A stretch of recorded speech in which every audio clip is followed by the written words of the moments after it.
Breaking Records Radio and the place to be. You know what it is. It's your host, Maloney, and we are here with another episode of Toronto Time.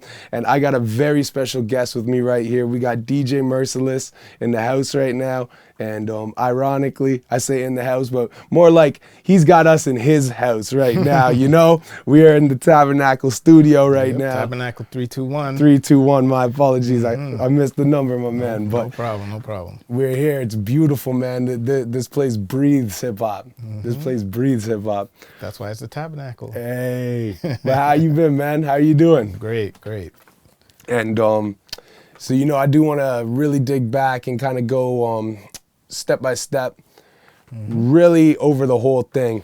But first, I would like to ask one question.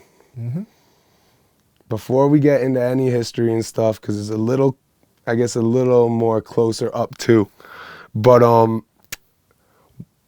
you worked with the Griselda guys, right? Yes. Can you, now I wasn't necessarily familiar with this part of your legacy until today. Okay. So before I jump right back in the thing, I just wanna touch on this because it's like more current. Okay. But how did the establishment with that happen? Okay, this is actually interesting because it's almost connected to what we were talking about earlier. Okay. So the night of the Kool G Rap concert. Yeah. Prior to that, I think I made a beat maybe that week, and I was playing it for Fury, and he was like, "Who could you hear on that?" And I said, "Oh, it would be blessed if I could get Benny the Butcher on it." So Fury was supposed to come to the concert, but he didn't come to the concert because he ended up hitting up Benny's manager and talking with him, and then he put it into motion, and we ended up getting Benny on 5 joints. Wow. I just wanted him on 1. But you, like I said earlier, Fury likes to do things over the top and extra all the time. Yeah. So we ended up getting him on 5 joints, and it's the project that's actually behind me. The Buffalo Raptures. Raptures, yeah. Wow. Wow. And that was all birthed the Kool G Rap night. Yes. Wow. And do you know what's impeccable about that is that, I mean, I guess the people watching won't even be so privy to this aspect of it, but when that Kool G Rap show happened, that was like 2018? Yes, yes. So you guys were pretty early on that wave, too. We got him before all of the stuff happened for him. Yeah. So, yeah, if we waited probably another 2 to 3 months, we wouldn't have got him. Wow. We got him just before the uprising. Wow. Hey, Yeah. that's crazy. And it's interesting because when I talked to Ason about, you know, in his interview, is actually almost a kind of similar timing with the Conway thing with him. He said too, it was like, like Conway was, you know, he was bubbling a little bit, but like you guys were in tune with this, a lot earlier than a lot of other people were. For sure. That's crazy. I'm pretty good at predicting. That okay, this guy's the next guy. Let's get him before he becomes that guy. Yeah. Yeah. Well, and there's a reason you're in tune with that, which is what we're going to go back into. But before I jump right back into that, I do have to ask, when did you kind of first become privy with Benny? Probably on the Fly God album. Okay, yeah. You guys are early. Yeah. You guys are early. Yeah.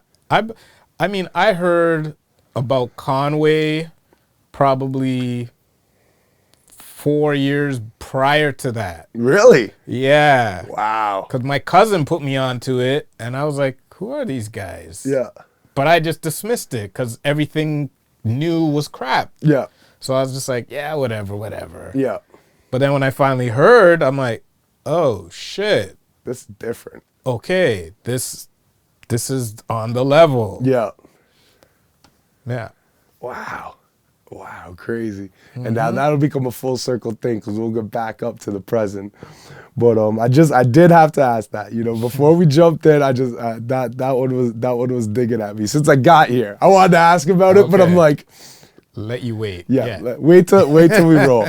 All right. So, you know, I do want to take it all the way back. And you know, I know as men in hip hop, we don't like to date ourselves. So I'm not gonna ask that specifically. I don't want you to give me dates, but I wanna really capture the vibe of what hip hop was really when you first got introduced to it. Like what was the first thing that made you go, yo, what the fuck is this? Or that it just grabbed your soul? Because, you know, like, I know some of us may have got introduced to hip hop before it really grabbed our soul. There might be, what was that like integral moment that was like, what is this? I would say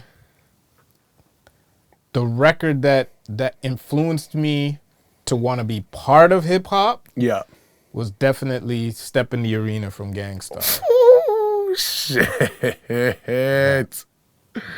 Oh, man. And that's part of the reason why the first Moon Crickets album was called Death in the Arena. It was paying homage to that record.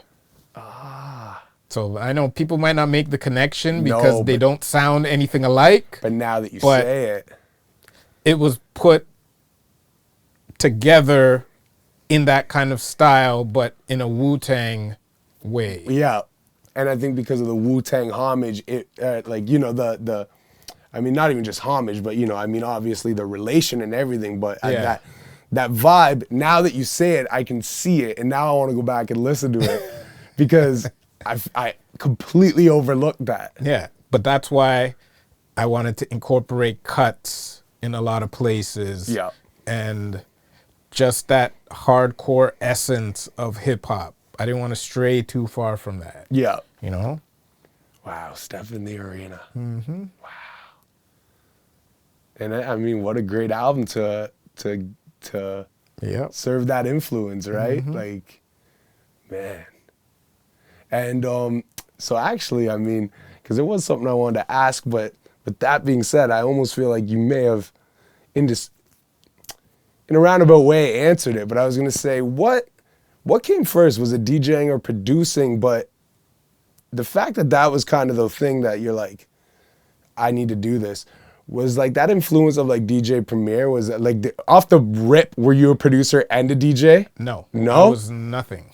Well, I mean, yeah, obviously. I actually started out as a dancer. Really? Yes. So I was a dancer, and basically when I heard that record and I heard him cutting, and then I heard Guru over the beats, I was just like fascinated because it was song after song after song that I liked. So I was like, okay, I got to learn how to DJ because there's something about this, the way he's putting these cuts together. I need to do something like that. Yeah. So that's what sparked me to want to DJ for sure. Wow. And then from that point, was it almost immediate that you did start to like did you pick up a pair? Like how long from that period would it have been till you actually grabbed some turntables and? A year after. Yeah. Yeah. Basically as soon as you could save up for them. Yeah. Yeah. Yeah. And what was your first pair of decks? 1200s. Yeah? Yeah. You have to go big or go home. Yeah. I don't believe in buying half-ass shit and then saving up to buy the good shit. Yeah. Save up to buy the good shit. Yeah. Might as well just learn on the proper. For sure. Yeah. Because, I mean, I used to go to my boy's house and mess around with his little belt drive things, but I'm like, nah, when I get a pair, I'm going to get a pair of 12s. Wow, eh? Because that's what the pros do. Yeah. Yeah. And I still have them till this day. And you still follow that same format. Yeah. That we won't talk about the stuff, but you know, some of the toys that you showed me since you're here. It was get the right thing. Yeah. Off rip, right? Yep. No, that, you know what, and that's actually an interesting way of looking at it too, because I think a lot of people do get caught up in that mindset of just to get my hands on something, just Yeah. to, and then you become complacent with something that's not good enough. Yes. You know Yeah, what I yeah, mean? Yeah.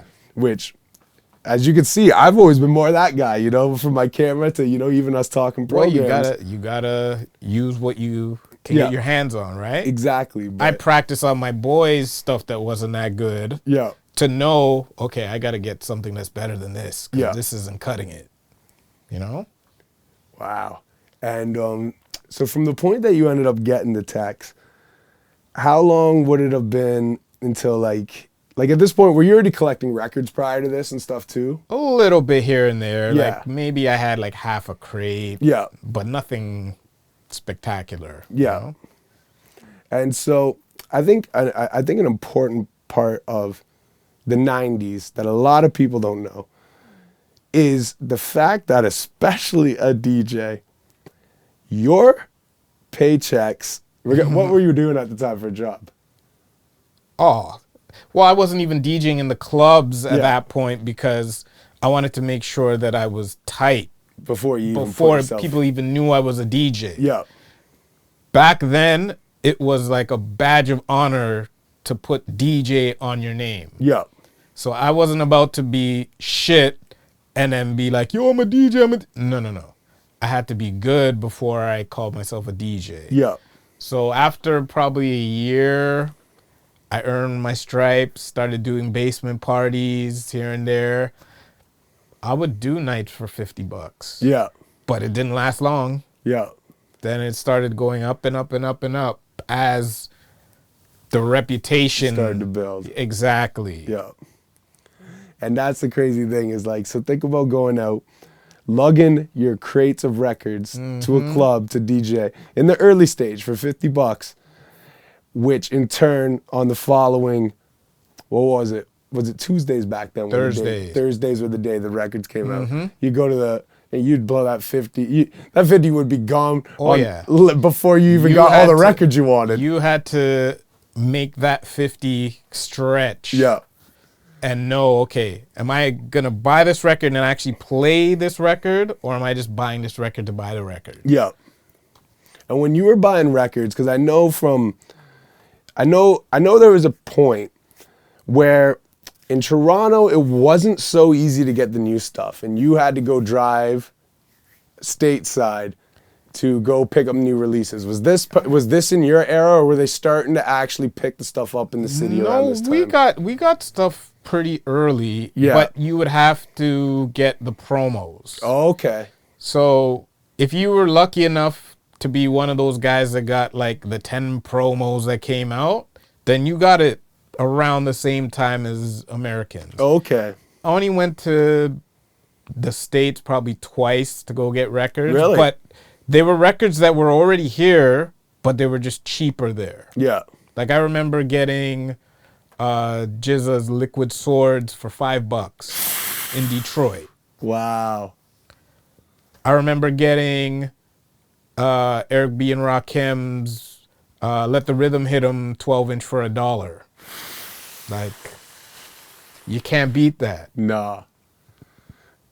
And that's the thing. Exactly that is the part of being a not even just a DJ, but a music fan that people of this generation, I don't think, unless they even lived through a piece of it, will ever grasp is. Yeah, they'll never know. You had to love music so much that you spent your whole paycheck on music. 100%. You know? Yep. And to be a DJ, you had to do quadruple that. Yeah. Like 100%. That's crazy. It's crazy. And well, I mean, this is just a question that moves forward a bit, but just on the subject. When they introduced Serato and stuff, were you one of the guys who hopped right on board like this is amazing, or were you like, nah? I was. Oh, the pushback was heavy. Yeah. For me. I remember I was like, what is this shit? Like, get out of here with this. This isn't DJing. Yeah. But then I saw I think it was DJ Law at a gig, and I saw him with it, and I'm like, okay, is this legit or what? Yeah. And he was like, yeah, man, no, this is the real deal. And I'm like, okay, I respect what he does. So if he says it's legit, I'll give it a try. Yeah. And when I gave it a try, it was a wrap. Because it's the best of both worlds. Yeah. You have the convenience of the MP3, Yeah. and you still have the feel of the vinyl. Yeah. That's why I could never go to CDJs or controllers. Yeah. Because it doesn't feel the same. Yeah. Yeah. Because I used to feel the same way. So believe it or not, I used to do a little bit of DJing, right? Okay. Nothing spectacular, but I had some beat up techniques that had been through a few generations, and my mixer was so bad that on the left when you fade it, if you faded it all the way and you had the bass up too loud, the feedback that you'd get back up from wow. it, yeah. Was it a Gemini? I can't even remember what the mixer is now, to be honest with you. I can picture it in my head. I can't remember the make of it. Vestex? That might be it. I just remember it was. Yeah, those were probably the two biggest. It might. then. That sounds more familiar, but it's been over a decade since I even had those things in my reach. They're in a box in somewhere. I don't even know where. But anyways, story short being is that yeah, I wouldn't even, and at this point, CDJs and stuff existed, but I had no interest in that. You know what I mean? It's like, that's not, what the little rinky dink, it just seemed corny. But then I met a DJ who had Serato, and once I got introduced to that, I was like, oh, this is like, but everything's at your disposal. Yeah. But so. Well, what way to go next? I guess first I want to ask is, so from DJing and building up your reputation and stuff, once you started to really, like you said, the price starts going up, and it wasn't $50 for long. And as the reputation's going up and the price tag's going up, like at what point, like let's say you're going to do like a Friday night, right? At a club or whatever. How many crates of records would you have to lug with you? It depends if you're working with another DJ.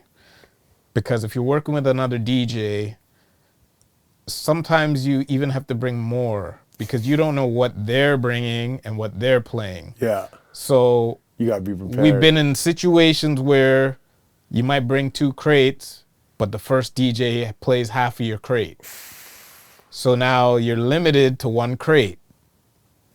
So sometimes if you're playing with another DJ or if you're playing with multiple DJs, you might be bringing 4 crates. Yeah. So you got to bring 4 friends to lug those crates to the club.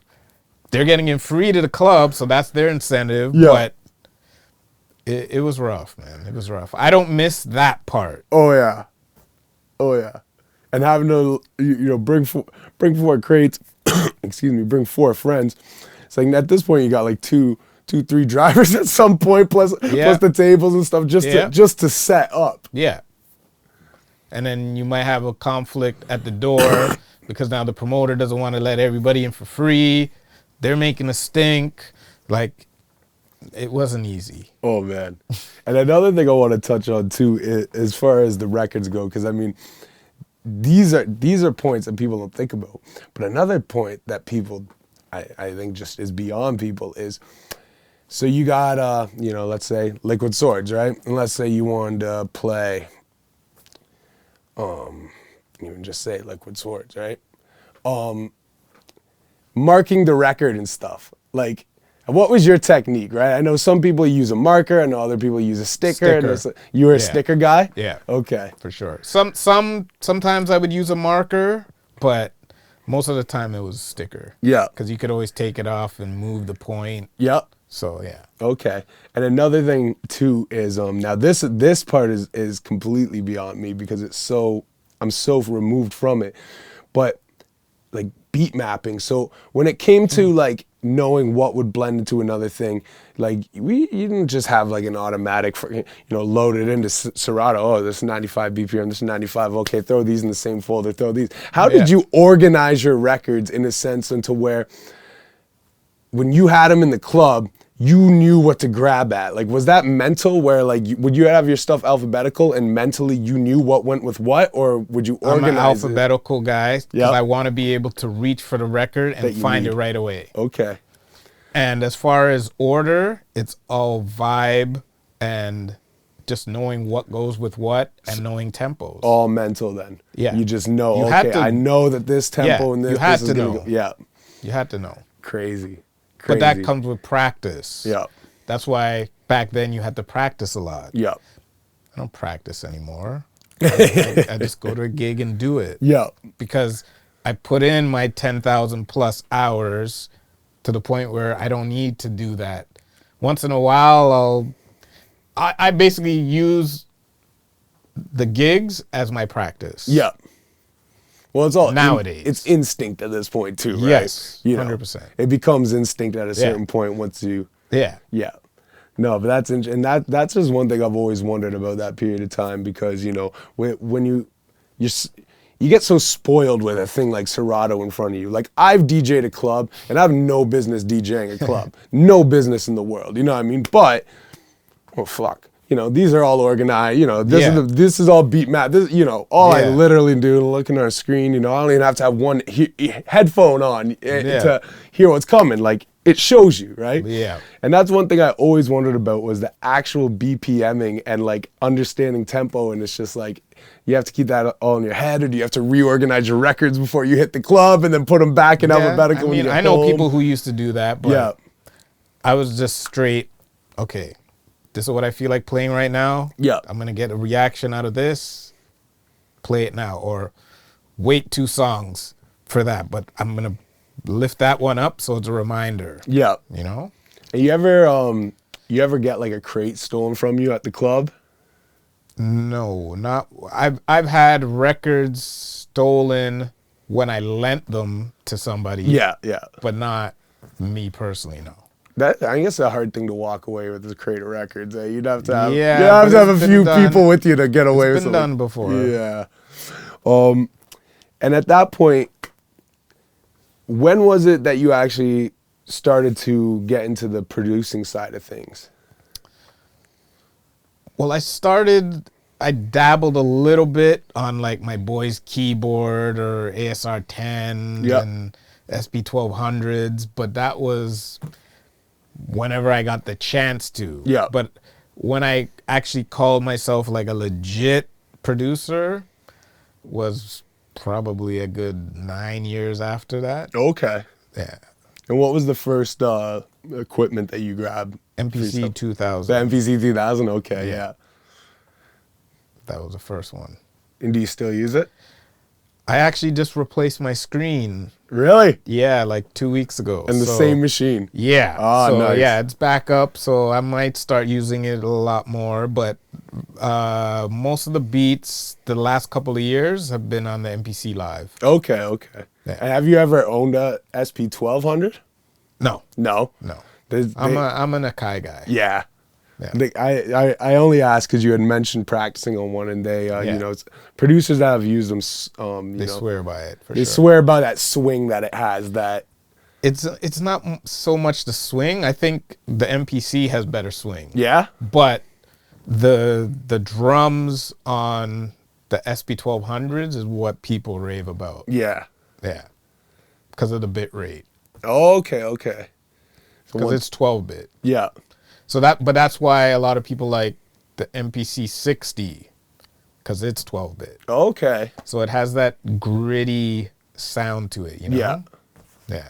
See, and that's once again coming from my spoiled generation. It's like I've got to play on a few MPCs here and there. I've never touched a 1200. Okay. But I've Yeah, I got to play on some MPCs. But I mean, everything's always just been made on Ableton. Yeah. That's what it is. It's all digital. And I just isolate things. I'll cut a snare out, put it on one track, a bass kick from another song, and just build everything from scratch. The same way you would do conceptually from an MPC. Yeah. But now you clicking, can see it on a computer highlighting, clicking, screen cut, paste. That's literally how I build shit. But so I always find it interesting to kind of get, the more kind of in-depth look into the actual machinery in which created the template of how we all produce, right? Yeah. So when you started producing, I know we talked about something off camera, and I'm sure that'll get introduced at an earlier point here. But who were the first people you were producing for at that point, or were you just kind of stockpiling beats, like same as DJing? Yes. So I'm a guy who likes to prepare. Yeah. Make sure I'm good enough for people to hear my shit. So it took a while, but yeah, I would give beats to like my cousin and just people I know. Yeah. You know. And how did you first really get like your name out there as a producer, aside from just giving the beats to people that you're close with? Like, what was kind of the first, like, because you're out and you're DJing at this point, right? Like, did the connection come through there, or was it? No, it was just going through mutual people that started to know, like, oh, he makes beats. Yeah. Oh, let's go to his house and hear some stuff. So, yeah, the first joint that I had officially out was a Terra Chase track. I had a feeling it might circle back here. I had a feeling. Yeah, so that was the very first track that was released. Wow. And okay, so we're gonna jump back into this point, but before we kind of get out of the past part, I also want to talk a little bit about, so when you're first getting into really, I mean, actually even dial it back a little before that. So around the time you're hearing Step Into the Arena and stuff, right? Mm-hmm. Like, you know, you're still saving up for your techs. What was the climate of hip hop in the city like at that time? It was pretty live. Yeah? Yeah, like we didn't really get the respect. Yeah. Because we didn't have, like, basically we had Maestro and Mishimi. Yeah. They were the ones in the forefront getting the recognized and getting props and getting airtime, and they're on Much Music all the time. But as a collective for the city, we didn't have like 30 MCs that were put on. Yeah. We had 30 MCs, but nobody knew who the hell they were. Exactly. Unless you were in the clubs and just knowing, okay, they were in a cypher. But other than that, it wasn't like how it is now. Yeah. So at that time, there wasn't like, because I guess kind of a good look would be like, you know, when someone was coming to the town, if you got to open or something, you know, but was there, at this period, was there not really like local rap shows? There was, like, I think they had Monster Jam with Ron Nelson, and they had openers, because remember, in the early, or I guess the late 80s, they had Kane and Bismarck and Roxanne Shante and all those people used to come up down here. Yeah. Yeah, and we would have openers that were local openers. But I mean, like, as far as like an actual local show of all local talent. I don't remember. This wasn't a thing at that period, I don't remember it, if it did happen. Yeah. Well, no. Yeah. It's not like now. Like now you could put together a local. Yeah. And nobody would bat an eye, but now and that's different than back then. Yeah. Back then, it wasn't cool to be a rapper from Toronto. Yeah. Now it's actually cool to be from Toronto. What's it like watching that transition too, eh? It's weird. Yeah. But it was long overdue. Yeah. Because I've always said Toronto's always had amazing dancers. Yep. Always had graffiti artists that are amazing. We had good MCs. We had good producers. So why shouldn't there be a scene in itself? Yeah. It didn't make sense. But it just took a certain few people to do it. And now it is what it is. Yeah. And in that period too, because it's crazy to think, like, you know, once again, like, you know, from my entitled, you know, lucky era where everything was just so disposable and at your fingertips, it's hard to imagine a time and a place where a scene exists and it's not, even if nobody's paying attention to it, it's not like a self-sufficient thing, right? But I've never really heard of like that period of the 90s, those early 90s where there was like local hip-hop shows or like even really much for like open mics and stuff. It was like you kind of got the chance to open for somebody when they came down. You know what I mean? And if you were on that stage and you're kind of like, okay, people would, okay, he's got some respect. And aside from that, it's like you said, like you might have heard a guy rap at a cypher at a club. And it's like, but it's crazy to think of a time where like there wasn't even that that's how minimal the infrastructure was. You know what I Yeah. mean? That there wasn't even Yeah. that type of a scene to have, you know? Yeah. And at that period of time too, like, was there, like, where in the city would you say like had the most pulse of hip hop? Like, you know, like, were there any places in that time in the city where you could remember walking and like you just feel hip hop? You know what I mean? Like whether it be people just ciphering outside on the corners, or it be like, I would say on a Thursday at Play the Record and Tracks. okay, That's probably the most hip hop vibe yeah, for back then. Yeah. Because that's where all the people that were passionate in the city went. Yeah. Even if you weren't a DJ, people just went down there because it was a vibe. yeah. See, and that, like, imagine having footage of just like, you know, I think that's something as time goes on, technology, everything plays a part into it, but it's just that, like, the idea of, you know, just like there being a place, you know, you can go one time a week and there's just like-minded people who are passionate about Yep. the same thing, you know? I think that's something that, once again, maybe my generation doesn't even understand the concept of, but I think it's something that it's kind of unfortunate that kind of lacks to exist, and it lacks to exist in a lot of places, you know, like even like New York, a lot of those places, you know, like from, you know, Washington Park, Fat Beats, or, you know what I mean? It's like these places just, they're not that anymore, right? No. And I think I think that's a part of history that I think is kind of unfortunate that doesn't get carried over. And I mean, there's millions of reasons why not, but you know, people congregate, I guess, on the internet now to share passion or hate on each other's passion about the same thing, right? Yeah. Which is a crazy thing too. It's a crazy thing too to see that fast forward.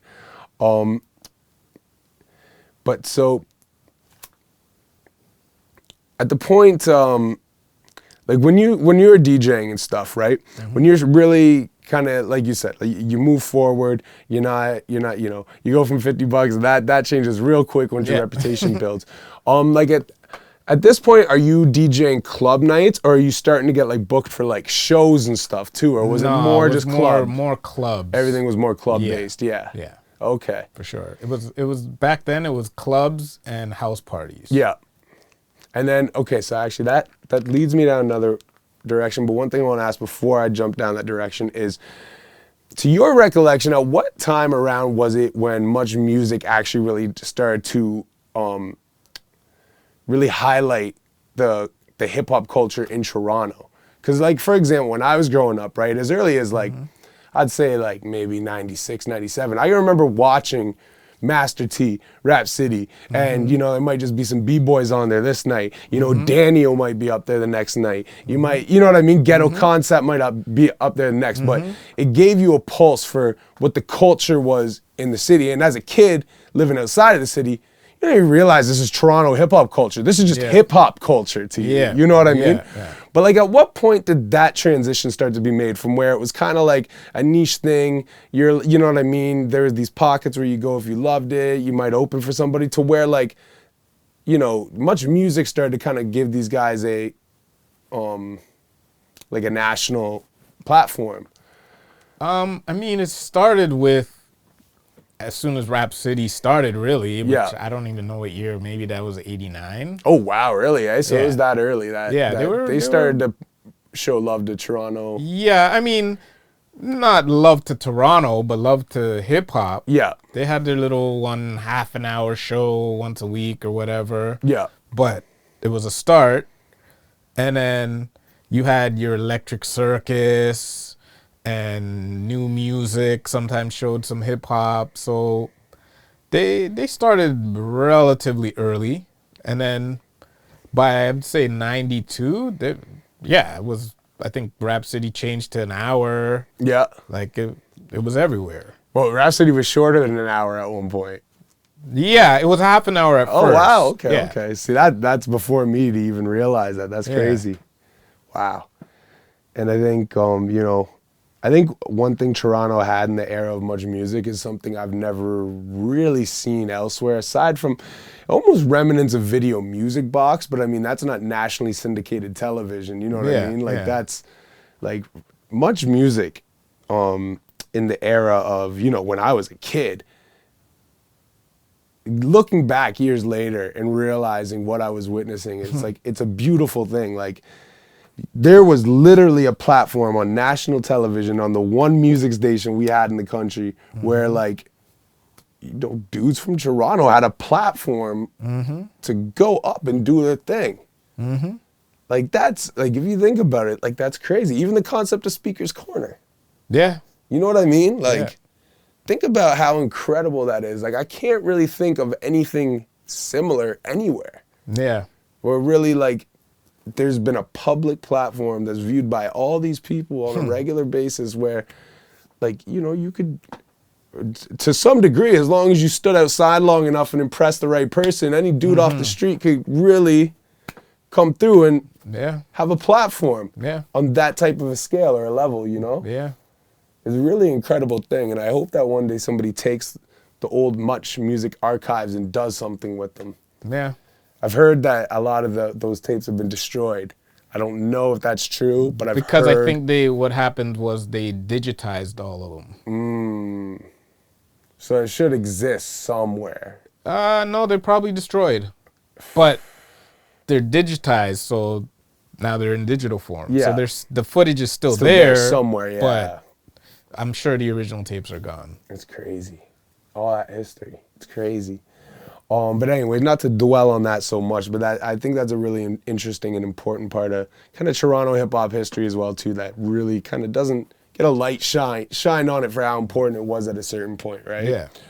But so at what point, because like you said, when you start DJing, it's more about club nights and stuff. At what point did you really start to notice the shift to where, not just like, you know, because we had the guys who, you know, were utilizing Much Music, and then, you know, from Knee Deep, and, you know, once these guys started to get their deals and stuff, and, you know, and that became, you know, you kind of had a face of Canadian hip hop at a certain point. But at what point, like in the city, did you really start to see like the open mics and like the more the local shows and stuff like that start to open up? Like, I know, like, for example, Empire really big at, you know, doing the open mics and the battle nights and stuff like that. But like, around what time did that kind of get birthed into the overall scape of the music? I don't know. I would say maybe 2004, maybe? So it was quite a bit later. Yeah. Okay. If I remember correctly. Yeah, I mean, yeah, approximately, right? Around that time. Okay. Yeah. Interesting. And yeah, so I mean, so that, aside from that, I guess the only really thing I'd really dwell on for that early part of like kind of hip hop would be like, who were some of your earliest favorite artists from the city?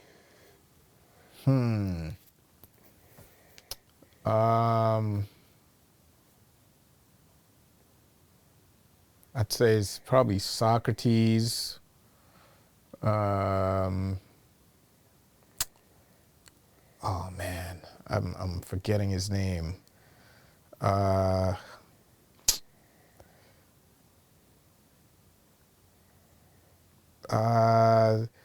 mean, I like certain songs. I can't say that there was an artist where I was like, yeah. But yeah, there was a lot of talent.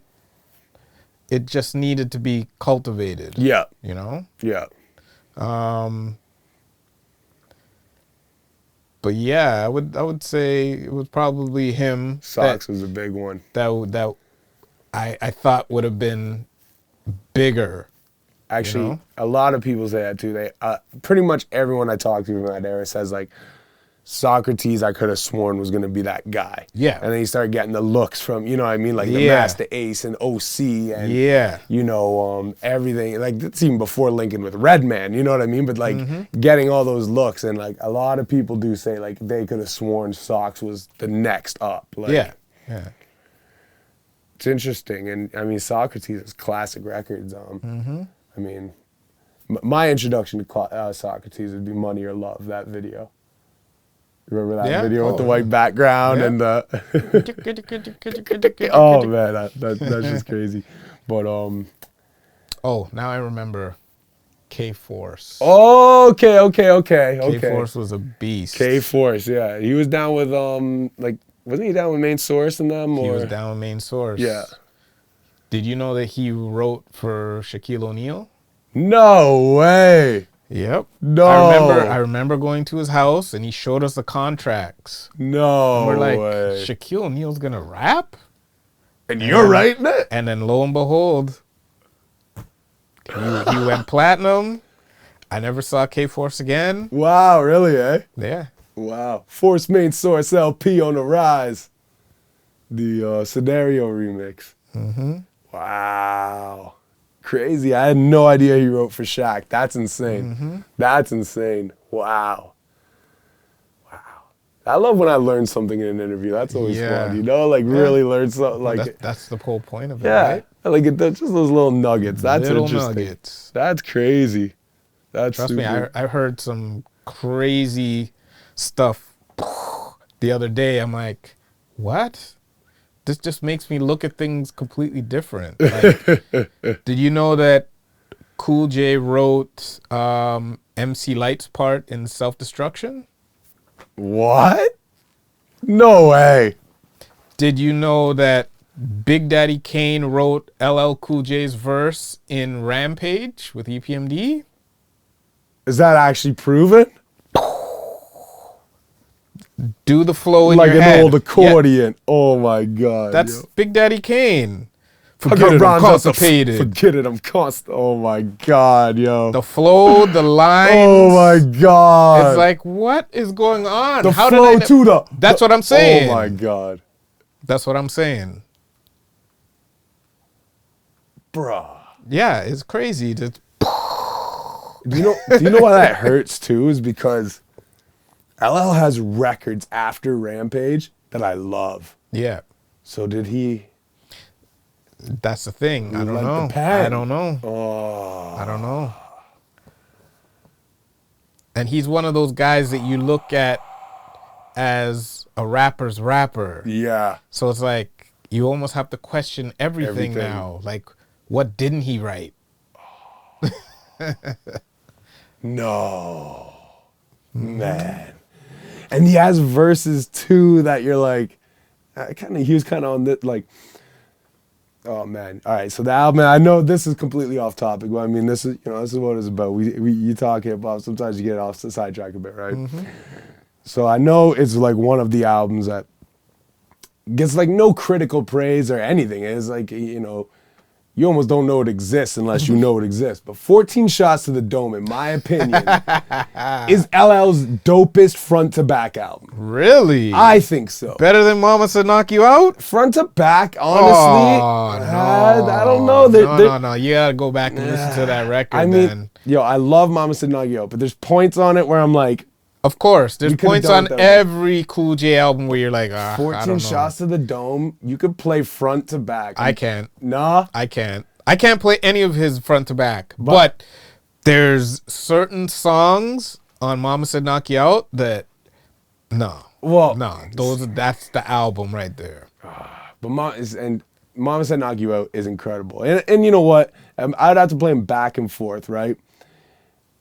To really give like a good opinion of it at this point in my life. Yeah. But in history, I remember enjoying 14 Shots to the Dome thoroughly front to back more than I did any of his other albums. Okay. But there's points on that album where I'm like, the DOS effects write this? Like, what is it? Diggy Down almost sounds, you know what I mean? Or even like when he gets on this political shit on, All We Got Left Is the Beat. It's like, I never really heard LL rap quite like that. You know what I mean? Like there's a lot of, how kind of like, after JMJ discovered Onyx and then like they did, what's that album with Faces on it? Is the next one where they sound like Onyx wrote some of those records, Ooh, what you gonna do? 100%. 100%. And that's almost some of the vibe I get on 14 Shots. Okay. I can't, it's hard to say, Anyways, it's not about LL, but I did want to, once you hit me with that, it started to kind of make other things click in my head. Like, Yeah. oh no, I wonder if. Mm-hmm. Oh man. Well, you know what? I still love LL Cool J. I'm gonna try to pretend that like that never happened. Like, you never heard me say that. I'll never be able to unhear it. Yeah. But you know, try to not let it taint my my view of other things he's done. You know. Okay. But wow, that's crazy, Rampage. Oh man. And you know, as soon as I leave here, you know, that's the first record I'm putting on and playing too, right?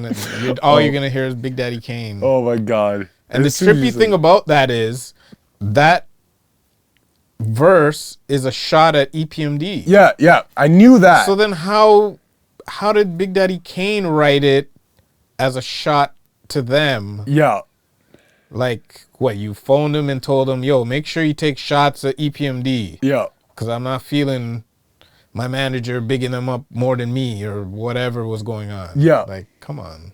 Well, did you ever hear the story of this too? And I know this, once again, we're getting off topic completely, but just because it's in that same lineage. But when MC Serge did the interview, and he said that Russ had hit him up to write a record for, I think it was Russell. I don't know, but still the connections, you know, I don't, the intricacies of the connections don't really make sense. But they're finishing up an Eric B. and Rakim album, and he was asked to pitch a record.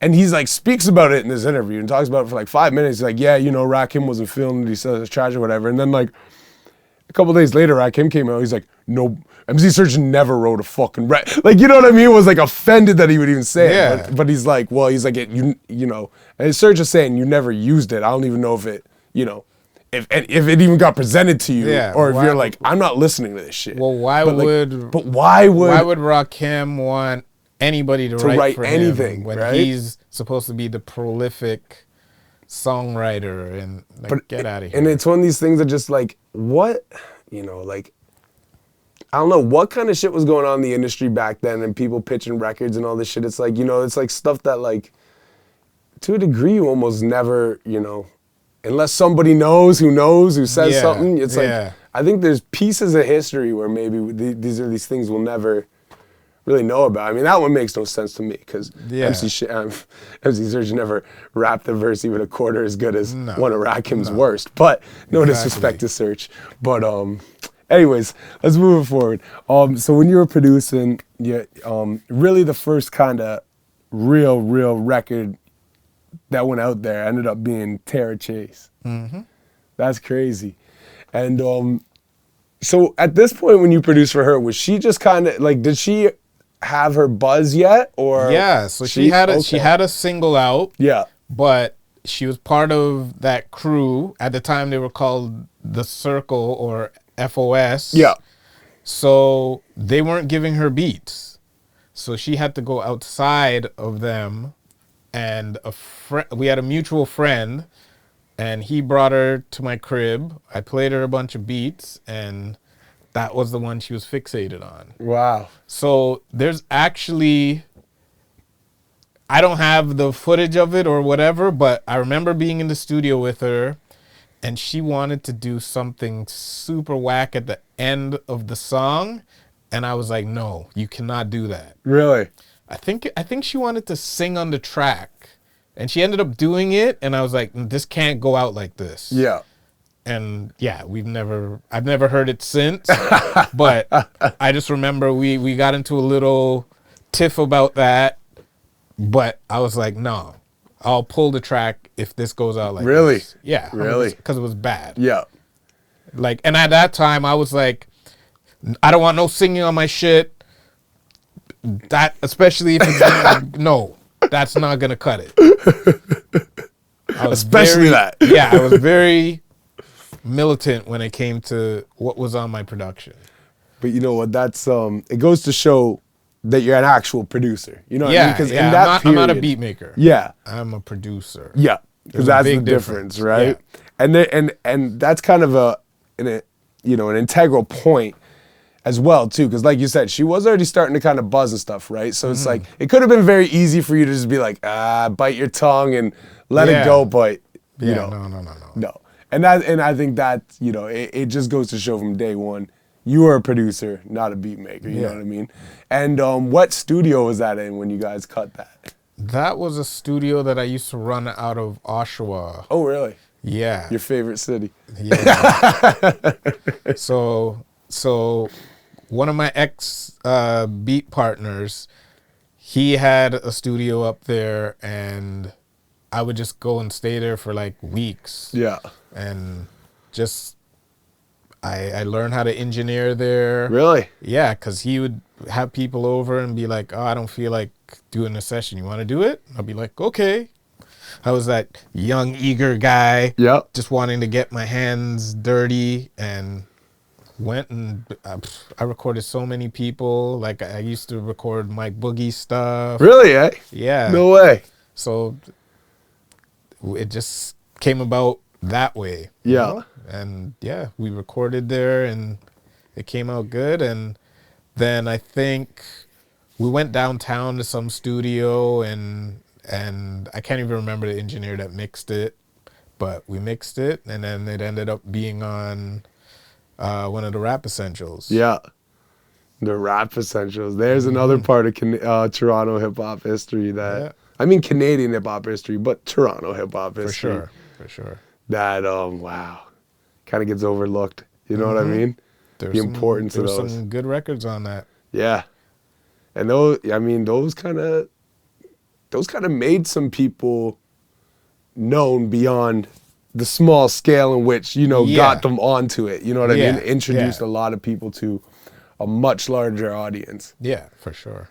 That's pretty incredible. So, I mean, the first real kind of record you cut ends up on a Rap Essentials. Terror Chase, that's crazy. And then from that point forward, what was, you know, did you start to focus more on production from that point opposed to DJing, or were you still kind of more DJ both. first? It was both. Yeah? Yeah. Yeah. Because they go hand in hand. Yeah. Right? So I would say a few years after that, then I started getting into the engineering. Okay. Because I found that a lot of people weren't in tune with hip hop and the way it should sound. Yeah. So then by default, I had to really step up and, okay, now I'm going to really get into this. Yeah. Give the DJing a little bit of a break, give the production a little bit of a break, and really dive into the engineering. Yeah. And then, yeah, we are here right now. Crazy. And I do all three. Crazy. And how, I know this could potentially skip forward a bit, but I mean, on the subject I have to ask, so how long was it until you ended up deciding to open your own studio? Because once again, if there's anything I know about you, you want to make sure everything's right first. Exactly. So you probably started building it at one point, and for sure. But like, at what point from around that time to like, you know, how far forward till you had a studio where you're like, yo, people can come here? Well, it kind of happened by accident. Really? Because I started engineering mostly for like my cousin's stuff and a few people that I knew, but I never advertised that I did it. Yeah. But then people started hearing the tracks and they were like, yo, where'd you do this? It sounds good.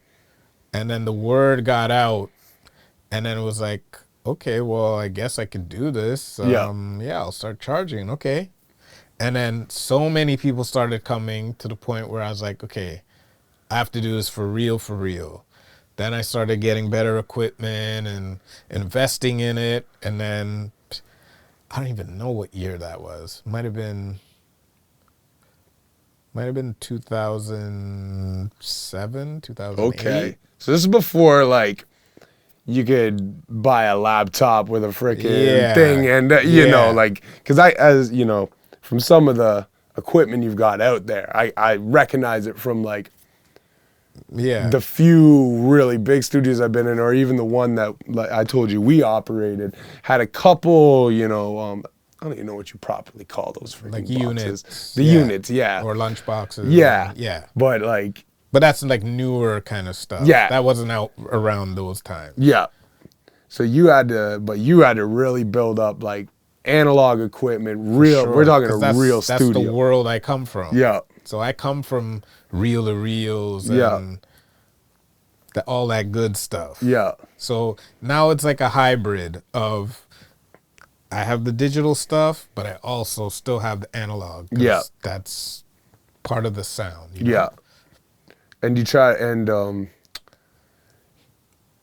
what was it difficult when they really started to introduce a lot of the digital stuff to like? No, it was easy. But to because make analog to is make them hard. work together though. No, because analog is way harder to use than digital. Digital Yeah. is like going from spinning records to Serato. Yeah. If you grew up spinning records Serato's and easy. then you went to Serato, you're laughing Yeah. Yeah. because it's way easier. Yeah. It's the same with going from a reel to reel to, oh, now you have 100 tracks you can deal with instead of 8. Yeah. Like, come on. So from the Terra Chase, at what point, like further from that, was it? Because I know you worked with Eternia as well too. Yes, it's funny that the 2 ladies that I worked with were the first people to release my stuff. So Eternia was the next. Yes. Really? Yeah. Okay. Yeah. And at this point too, because I mean my entry point to Eternia is a little bit later. Okay. So I'm not so I was, as to where Terra Chase, I'm a little more familiar with some of her early stuff. Eternia's I'm not so much with. So was she at the time when you started working together? Did she also kind of have a buzz at the time, or were you and She her was kind of? that was at the beginning of her buzz. Okay. 'Cause when I worked with her, it was on her first album. Okay. Okay. But I think she had a single prior to that. Yeah. I think with Tough Dumpling. Oh, really? Okay. Yeah. Okay. Interesting. Wow. Tough Dumpling and Thrush just put out a new record too, actually. Wow, crazy. Okay, cool. And then, so how did the whole Eternia thing kind of come about? Was it just kind of like word of mouth, same type of thing from? No, it was so how did I meet her? Oh, G Knight's manager introduced me to Eternia. So through that link, yeah, I think she just came over or something and I played her beats and she ended up picking 3 beats and yeah, we recorded them. I think she got a Factor grant for 2 of the songs. Oh, really? Yeah, and my song was the first single, and then I think I got the second or third single for the next one. Wow. Yeah. Wow, crazy. That's crazy. It is crazy too. How the first 2, they were both female artists too. That Yeah. kind of really, that's interesting. Wow. And then from that point forward too, like as a producer, because I mean your resume is huge, right? And I'm sure I'm not even privy to more than a Yeah. quarter of it. I know. You know what I mean? I forget some of it. Because kind of like the discussion we had off camera is credits, right? Mm-hmm. And though I am a credit reader, you got to have something in your hand to read these credits, right? Yeah. So this is more of a blanket question, but just to kind of I don't want to skip over anything that maybe I just was not privy to, right?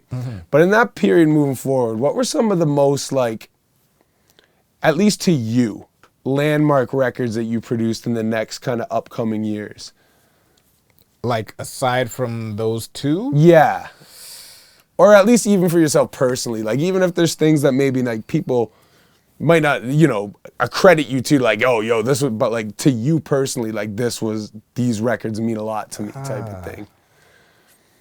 I don't know. There was like a big gap in the resume, I would say. Okay. From after Eternia, there was a bit of I would say a lull. Yep. Even though I was still actively Active. producing and DJing, obviously in the city, but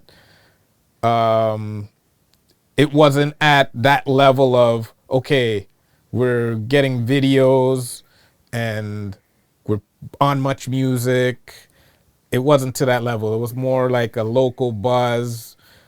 Maybe it hit 88.1 or Master Plan show, but Yeah. it was like very low key compared to those 2 releases. Yeah. Yeah. So the other major ones would be when the Moon Crickets stuff came out. And that's exactly where I was gonna move forward to, but I Yeah. wanted to make sure that. But yeah, know, there's in between. There's some stuff like, I don't know if you're familiar with Slug. What, like Atmosphere? No. Slug from Toronto. No. Okay, so they were coming up when Empire was kind of coming up. Okay. So it was a crew called Slug, Scarborough Loves Us Gangsters. Ah. So I produced a bunch of singles for them. Really, eh? Yeah. Interesting. And were they kind of competing with Empire at that time? No, Like, we were all cool. Yeah. Yeah. The Empire movement's another crazy part of Toronto history that I think it's one of those things that just doesn't get the historical recognition it deserves. You know what I mean?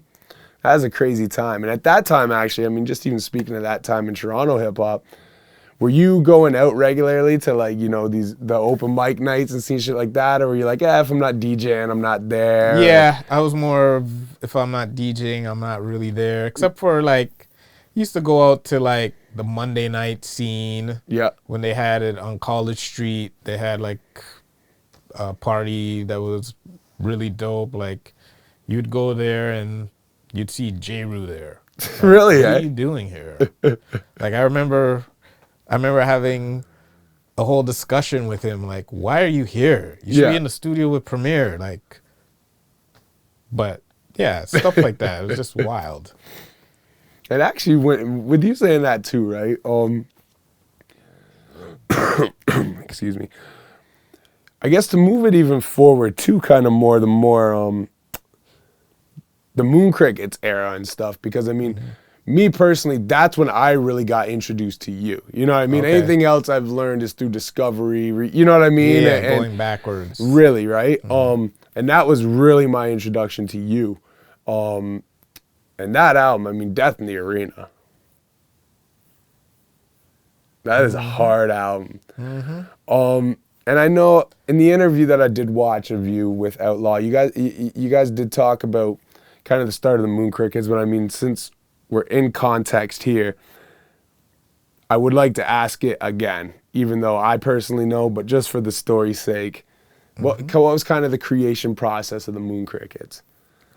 Kind of started out as a joke. Really? Yeah, because Fury, like, he loves Priest, so he went to the concert and then ended up bringing him over the next day, and he was just joking, like, oh, we should do an album and call it the Moon Crickets.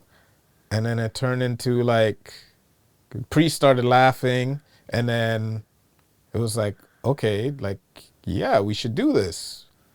And yeah, it just turned into what it turned into. Really? And yeah, it was me doing the production and those two emceeing, and then we just got an all-star cast of artists that we handpicked for each track. There's certain tracks that we wanted other MCs on, but we had to keep it moving when we didn't get them. Like, Yeah. The one with Bounty Killer, we originally wanted RZA and who was it? It was RZA and somebody else. Because we wanted, the original idea was for Priest and Fury to go back to back, and then RZA and somebody else to go back to back. Oh, wow, eh? But it just didn't work out schedule-wise. Yeah. Yeah. Wow. So, like, I mean, prior to this, like, did Fury and Killer Priest have a relationship prior to this, or did he No. meet him that night at the show? He went to the club. Brought and him said, back. I'm a fan. You should come to the studio. And he came to the studio. It literally just spoke this shit into existence. Yeah. In real time. Fury has a way of persuading people. I mean, he does have a strong presence to him. Yes. And then after Priest came, then he started telling Ghost, like, yo, Ghost, you should come by. Yeah. This guy's got beats. Because I know, Ghost was through here. Yeah, and Ghost was like, nah, I'm not going nowhere. And then Trife started telling Ghost, like, yo, no, you need to go. He got some beats. So after Sheik told him, Then he was finally convinced because it was 3 people that he trusted Yo. that said, "Yo, you need to go." So then I think he so came. that was around the time they're doing Wu Block probably Yes, too then, because they were here on the that, tour. yeah. So then he ended up coming maybe a week later after hearing my name, and then it was a wrap. He came over, and it was just like we started recording some stuff, and ended up on one of them. Ended up on that album. We still have the other one that we have from him that's gonna be on Fury's album. Wow. So, yeah. And at this point, are you sitting here like, yo, what the fuck is happening? like, Well, dog, you brought Priest back with the club to my crib. Yeah. And now here we are, like, I mean, I'm sure the gap in between this is, some time, but like, Yeah. like, what the fuck? Like, Ghostface comes to the crib, you're probably like, Yeah, I was kind of tripped out when I had to go out and pay for the cab, and I was just like, I'm paying for Ghostface cab. Okay. Like, what? That's wild, man. And in the creation process of that project, too, like, without organically it all came about. So, like, I'm assuming Priest was here on tour or something? Or Yeah, was he was on tour with them. So it was Wu Block, so it was Ghost Chic, Trife, and Killer Priest. Wow. Wait, was that when they did Rock the Bells? No. Okay. I think it was just a Wu Block. Or it was either a Wu Block tour or it was just a Ghostface tour, but he brought everyone. Oh, okay. And then because the whole Wu Block was just after that. Okay, because I've seen Wu Block and Rock the Bells, but I think that was the New Jersey Rock the Bells I went to, so that would make, so that makes more sense. Oh, wow, that's crazy, man. Like, that's crazy. Like, just I mean, because, just as a rap fan, when I remember when you guys put that album out, actually, I might even went to the album release show. I can't remember. Did you guys have an album release show? We didn't technically have one. When did you guys, what was the first string of shows you did promoting, like, with the physicals? I don't even remember that. I remember. Because I remember Fury was on stage talking about the album, but we didn't physically have it done yet. Do you know what show that was? It was a few shows. I remember being at a show and, like, the essence, the ID, like... Yeah, it was mentioned. It might have just been mentioned at that point. It was mentioned at, I think it was a Wu Block show. It was either a Wu Block or a Ghostface. But I think it was the Wu Block tour. It was mentioned. Wow. Just to hear how organically that all came about, though, that's incredible, man. Yeah, it took a long time to do that album. Did it? Because of all the features. There's so many. And I guess that was the point of the album I wanted to ask about too, is when, so did Fury and Priest, like when they linked up, did they conceptualize and cut all these things in those original sessions, or did it take time for them to, in communication for them to kind of build and be like, okay, let's do this? No, we kind of, I would select the beat and then they would come up with the concept, or I might come up with a cut and then they rap. Yeah. It worked different ways, right? So it just depended on who was in the studio at the time. Sometimes Fury would lay his vocal, then we would get everybody else, or somebody else would lay it, and whoever the first person was to lay that foundation, everybody else built on that. Yeah. So it was different for every song. That's crazy, man. And the movement born from that, like, Moon Crickets is like, it is its own movement. You know what I mean? Yeah. And just to like, it's just so incredible to hear how just organically, like almost on a whim, that it just all kind of, but just all natural too, right? And I think the natural element and the organicness of how it all came together kind of bleeds through the music, right? Yeah. Like the music is so raw, it's just so, it's real. Yeah. But it's that real hip hop too, like unapologetically hip hop. There's there's no diverting from how unapologetically hip hop it is. Yeah. You know what I mean? But It's very hardcore. and the cohesion of it all, it's that's incredible, man. That's incredible. And so to this day, like, do you still keep in contact with Ghost and all them too or stuff? Yeah. Crazy. That's crazy, man. And are you guys working on another Moon Crickets album? No, really and truly, that was supposed to be a one and done Yeah. type thing. Because we ended up doing the mixtape first. Yeah.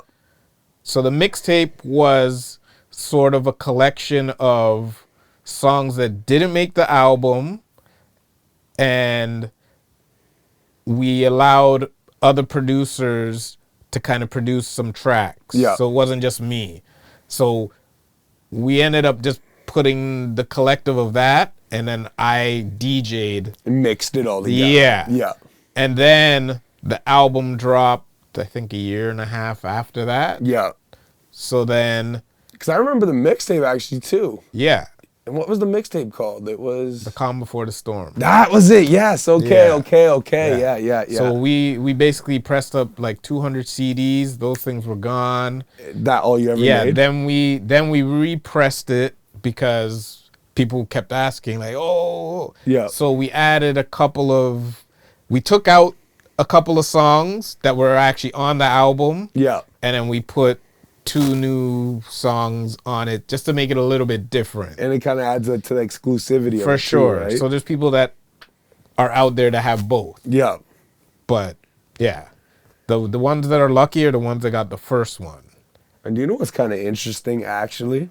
Is that the whole kind of concept of exclusivity, like, you know, a lot of these, I mean, I'm pretty sure even Ace on some of his albums, I can't remember the name of that company, but that's probably one right there, isn't it, with the Asian writing on it? That's a newer one. But is that like a limited print of one of Yes. many, right? Yeah. Like that's kind of become a standard in Yeah. the current kind of Renaissance era hip hop that's going on. Yeah, for sure. But you guys were doing that before it was even a thing. You know what I mean? Like, and whether it was purposeful or by mistake, but even the fact that you said, like, we reprinted more copies, but we slightly deviated it. So, you know, if you were a collector, you could have both versions and it was cool because you got this one rare, you know what I mean? Yeah, Like, yeah. So you guys are kind of on that before that became the norm, really, Yeah. right? Yeah. That's interesting. That's cool, man. That's cool. And I think I have a copy of the mixtape somewhere. I don't have the album. Okay. I don't have the album. One of my co-hosts has the album. Okay. And he actually, I think I have it digitally from him, but I don't actually have a physical of it, but I'm pretty sure I have the mixtape somewhere. All my CDs are in storage. My girl, anyways, the interview's not about that. That's a conversation for off camera, but can you even get the album still? I have a few copies left. Do you? But yeah, I have a bunch of CDs though. Yeah, I'll CD give you a version. Sorry, Oh that's yeah, what I'll I give mean. you a Yeah, CD. yeah. Yeah. I'll cop one of those from We you have before. so many. I'm gonna cop CDs. one of those before I Okay. go then, actually, because I want at least a CD version of it. Okay. But yeah, no, that's crazy.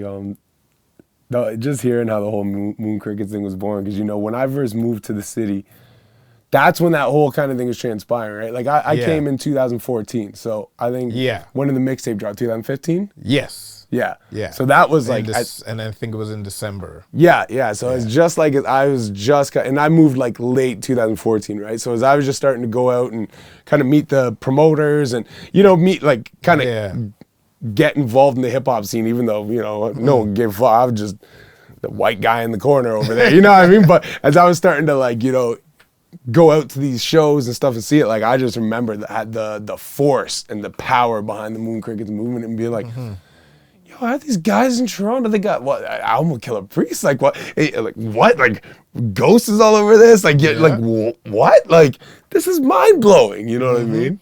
And just to hear how like naturally it all came together is just it's kind of like just a rap nerd moment. You know what I mean? Just kind of like getting to dig into that, bro. You know, it's cool. And so another thing I want to ask about too, I mean, now this is the part of the you know, kind of the series of questions I like to call. I didn't introduce the first, but I call that the old Toronto. The middle part's more just kind of a deep dive into you know, and your career as it builds. And the last part I like to call the new Toronto, which more so, it's just kind of a focus on kind of what the current of what you're doing is. And also, if you're able to talk about it, which you've mentioned a few things, kind of what's to come. And that's the Pro Dellinger right there. I just noticed you had that. But so, and kind of with this segment, I mean, I got to ask, especially because he's now not only Breaking Records Radio alumni, but Toronto Time alumni. How did the relationship with A-Song kind of start to come together? That would be, I think 2016, I think I met him. So not long after the whole Moon Crickets thing was really... Yeah, so the Moon Crickets were already kind of done. Yeah. And then I met him afterwards through another mutual friend. But it's funny because the first time I actually met him, but I didn't know him, was at ODB's birthday party that his baby moms threw for him up here. And I came in and they thought I was You God. No. You don't look like You God at all. I know, but they're just like, oh, this light-skinned guy is at a Wu-Tang thing, and I had a fancy jacket on, so they're like, oh, that must be You God. Isn't You God like half your size too? I don't even know. I don't know. Yo, that's wild. Yeah, so they were calling me You God the whole night, and then, yeah, my friend ended up bringing him here randomly on my birthday, and they were like, yo, is that the same guy that was at the thing that we were calling You God? And I was like, yo, I knew you guys looked familiar. So that's how I met him, and then we ended up doing a track together, and yeah, it was fire. And I was like, yo, this guy is dope. Yeah. And then ever since then, I just started being his engineer. And the working relationship just gradually builds and grows from there naturally. There was nothing forced. It was just like, yo, we have mutual respect for each other. He's dope. So I was like, yo, let's work. Yeah. You know? And another thing I got to ask about too, two more of the current things before I kind of get into the, what's coming, but I guess, I mean, I want to ask one more than the other, but I guess I'll keep it chronological. So you also mixed the Lunchroom Poets mixtape. Yes. So how did that whole kind of thing come together? Because when I seen your name on that, I was like, oh shit. I already fuck with the Poets, Stitch is my dude, Lotus has been my dude for years. But so I'm already watching what's going on there. But then when I see the mixtape coming out and it's like Mercilless, I'm like, oh shit, okay. So so how did that whole kind of marriage come together? They basically contacted me and basically were asking me if I was interested. And I'm like, okay, well, let me hear. Because I don't just do mixtapes with people. Yeah. I have to hear it. It has to kind of go with what I'm doing. Yeah.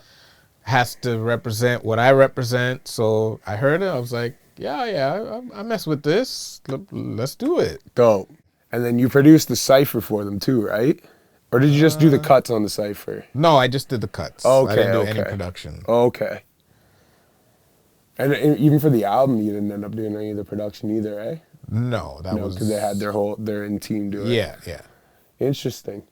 But yeah, that was the thing that I was like, yo, when I seen that, I'm like, oh shit, okay. It's just another notch of like I said, I'm already paying attention because, two of the guys in the group were my dudes. And from what I had already heard, I'm like, yo, all five of you are dope. So then, as soon as, once they announced the mixtape and Mercilless on it, I'm like, oh shit, okay. And you did the release show for them too, right? Yeah. Which was dope. Dope, man, dope. And then the next thing of the current, before we kind of just get into what's to come, another one I do gotta ask about is recently you did a joint with Smith & Wesson as well, right? Or was it just Steel? Just Steel. Sorry, Steel and A something, was it? Yes. Yeah. So how did that come together too? Because I mean, I seen the record was dope. First off, the record was dope. I loved your beat on that. But even just seeing you guys all linked together in Toronto for the video Yeah. stuff too, I'm like, oh man. Yeah, no, Steel's Oh dope. man. This Steel's is dope. How did all that come together though? Well, it came together through another mutual friend. So,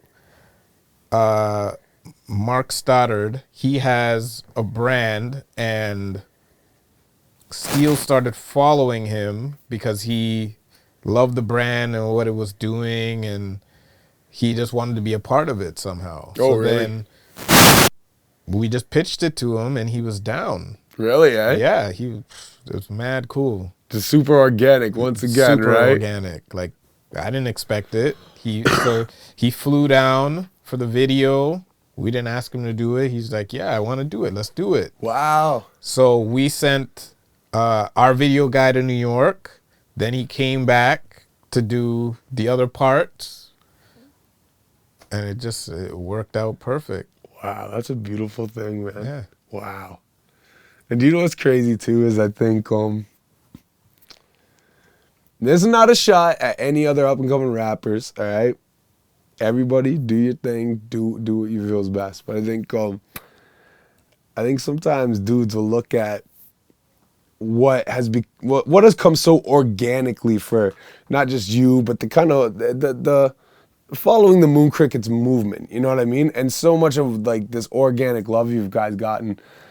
And some rappers think they could just pay their way to get that respect. You know what I mean? Yeah. And it's not that easy, you know. A business transaction's a business transaction, which is fine. I think everybody should invest in themselves, but I think For sure. I think sometimes people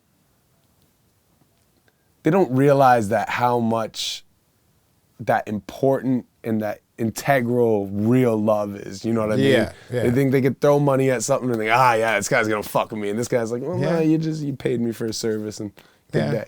You know what I mean? But you guys get that authentic, that real organic love, and I think it's just it really is just a representation to show the passion and the love of you guys doing real hip hop. Yeah. You know what I mean? Yeah. Or even I say you guys, but I mean even just you yourself. You know what I mean? Like it just like, you know, even the conversations being had for an hour before the cameras went on. You know what I mean? It's just like, but you know, and I think if there's one takeaway, I think even just anybody watching this, any upcoming act who, you know, maybe feels that sometimes they might not have a place in this culture anymore because things change and things like that. Just keep doing what you think, you know, is your best representation of hip hop you love. You don't have to change or conform to nothing. And you don't have to force yourself on people to get love. Just let it come organically, because if you keep doing the right thing, you keep putting your heart into it in the right places and put the right energy in, you keep working, you're gonna get it. You know what I mean? Real will recognize real at some point. You know what I mean? And I think, you know, you guys are just a beautiful testament that, you know, as Drake blew up and as the city got to be known for these looks and these types of rappers and this and that, you guys are right here holding the flag saying, yeah, well, you know what, real hip hop fucks with Toronto too, you know what I mean? And as long as you don't forget that it exists, you know what I mean, you keep, you know, there's a home for real hip hop to exist in Toronto too, and I think you guys have done an incredible job at showing that, you know? And I mean, before we close it off, with it being, you know, the new segment, I just got to ask as well too, because I know you in the interview have kind of alluded to a few things. But what do you guys coming out next? At least anything you can talk about. You know what I mean? Next is definitely the Buffalo Raptures. That's behind I meant to again. ask you about that too. And the Ox ranking and man. Well, I mean, we get into it. Tell us about the Buffalo Raptors. And the Louis Ox, the relationship. Yeah, so Louis Rankin is on the cover, Rest as you in can peace. see. So he's on the intro, he's on the outro song, he's at the end of a couple songs. So he's woven part, in the whole thing. So yeah, obviously he passed before you could see it come to fruition, but we got a lot of his parts incorporated. We have Benny on 5 tracks. We have Conway on 3 tracks. We got Ito on the album. We have Snacks on the album. Dreadpool on the album. Recognize Ali is on the album. Oh shit. So it's stacked. It's gonna be live. It's one I'm proud of for sure. Yeah. And are these not officially on sale yet? No, we should have them out by end of September. Okay, because good. we're trying to film videos to do a proper rollout. Yeah. So we actually, so this is just kind of a beautiful sneak peek at the vinyl here. This is a little preview promo. That's dope. I like that. Yeah. And do you know what's funny too is that as soon as, because I mean, I seen them sitting up here, but I didn't even compute. And then once you brought it up when we were talking about the Benny thing and you said Buffalo Raptors, I'm like, and I didn't want to say it mid-interview. Maybe I haven't cut this out, but I'm like, I didn't know that dropped yet. I was like, did I completely miss the release of that? I'm like, I heard about it. I'm like, did I completely miss the release? And I'm like, well, to spare myself sounding like an idiot, I won't say anything. But that, I didn't. It just hasn't come out yet. Yeah. Okay, dope. So we're looking at late September for that. Yeah. Dope, man. And is there anything else that's kind of on the upcoming that you can or want to talk about, or you just want to focus on that? My album. I'm producing Usual Suspects album. Another group I meant to talk about too. Fury has an album dropping, so that'll probably be next year. And then I have a EP coming out with an artist named Soul Rack. Okay, yeah. So we just dropped the single, I think it was on Friday. And that one has my boy S on it. Hey, shout outs to S. Yes. Yep. Another artist I wanted to talk. Super dope. And Hakeem Green from Channel Live. Yeah. Oh, wow, eh? Yeah. Okay. Yo. And you know what, man? I mean, at this point we're going to be close to a 2-hour interview, so that's amazing. And I don't want to eat up, a ton more of your time. But I do want to say first and foremost, thank you very much for your time. I really appreciate it. I really appreciate you not only just, taking the time to sit with me, but the hospitality, allowing me to come here. The beyond level of professionalism, beyond everything here. And one thing I want to say in that regard is, I can say this, I've never come to record here for a session, but minus the vibe of just being a rap nerd in heaven, looking at everything around me, just being your personality, your energy, the way, like our first time ever having a conversation in person, and I felt at home within the first minute of us talking, But the one thing I will say beyond any of that, if anybody was smart, this would be a place that they would want to come and at least test the waters of maybe trying to get something creative done, even if it's just as far as recording, because like I said, the level of professionalism of you had every piece of equipment. You have more equipment ready for an interview than I even own. You know what I mean? And everything's set up. It just shows the attention to detail that you have and the passion that you really have for everything, but not just the elements of which, you came up doing, from the DJing, the producing, the engineering, but for all of it. You know what I mean? Yeah. And I don't think that there's many people I've met in this industry that do all of this from their own function. You know what I mean? Without corporate investing, without, you know what I mean? Like this is self-sustained, self-built, and it's actually quite mind-blowing. So I want to say that on record. Anybody, this would be the place I would suggest you come and inquire to. I would inquire to this man for any services you need in any of which of what we just spoke about, because the attention to detail and professionalism of just this alone blows damn near anybody I've worked with out of the water. So I gotta say that. But and once again, thank you for your time. And also, I do want to say that, you know, even just in the last couple minutes there, you bringing up S, you bringing up Usual Suspects. It's like there's so many other pieces that we didn't even get to touch on. Yeah. And I'd love to have you back on the show again in the future sometime. And, you know, talk again, especially once maybe you got your EP out, once the Buffalo Raptures is out, you know, when there's some new stuff to talk about. I'd love to be able to sit down with you again, man, because thoroughly enjoyed the conversation. Okay, no problem. All right, my man. Well, thank you very much. DJ Mercilless, Breaking Records Radio, Toronto time. And next interview, you're going to have to follow that one up, so good luck. And before we cut off the cameras, do you mind just doing a drop as well too? Sure. It's just for Breaking Records Radio. Sure. You don't have to do the Toronto time thing and stuff. Just So what am I supposed to say? just DJ Mercilless. You're listening to Breaking Records Radio Okay. or watching it, whatever comes naturally. I don't want to. Okay. Yeah. If you don't like doing Put me drops, out like there. I could tell you what to say if you want, but I find it's better when it's a little natural. All right. So, yo, this is DJ Mercilless, and you're chilling with Breaking Records Radio. All right, now do it again. Okay. This is DJ Mercilless, and you're chilling with Breaking Records Radio.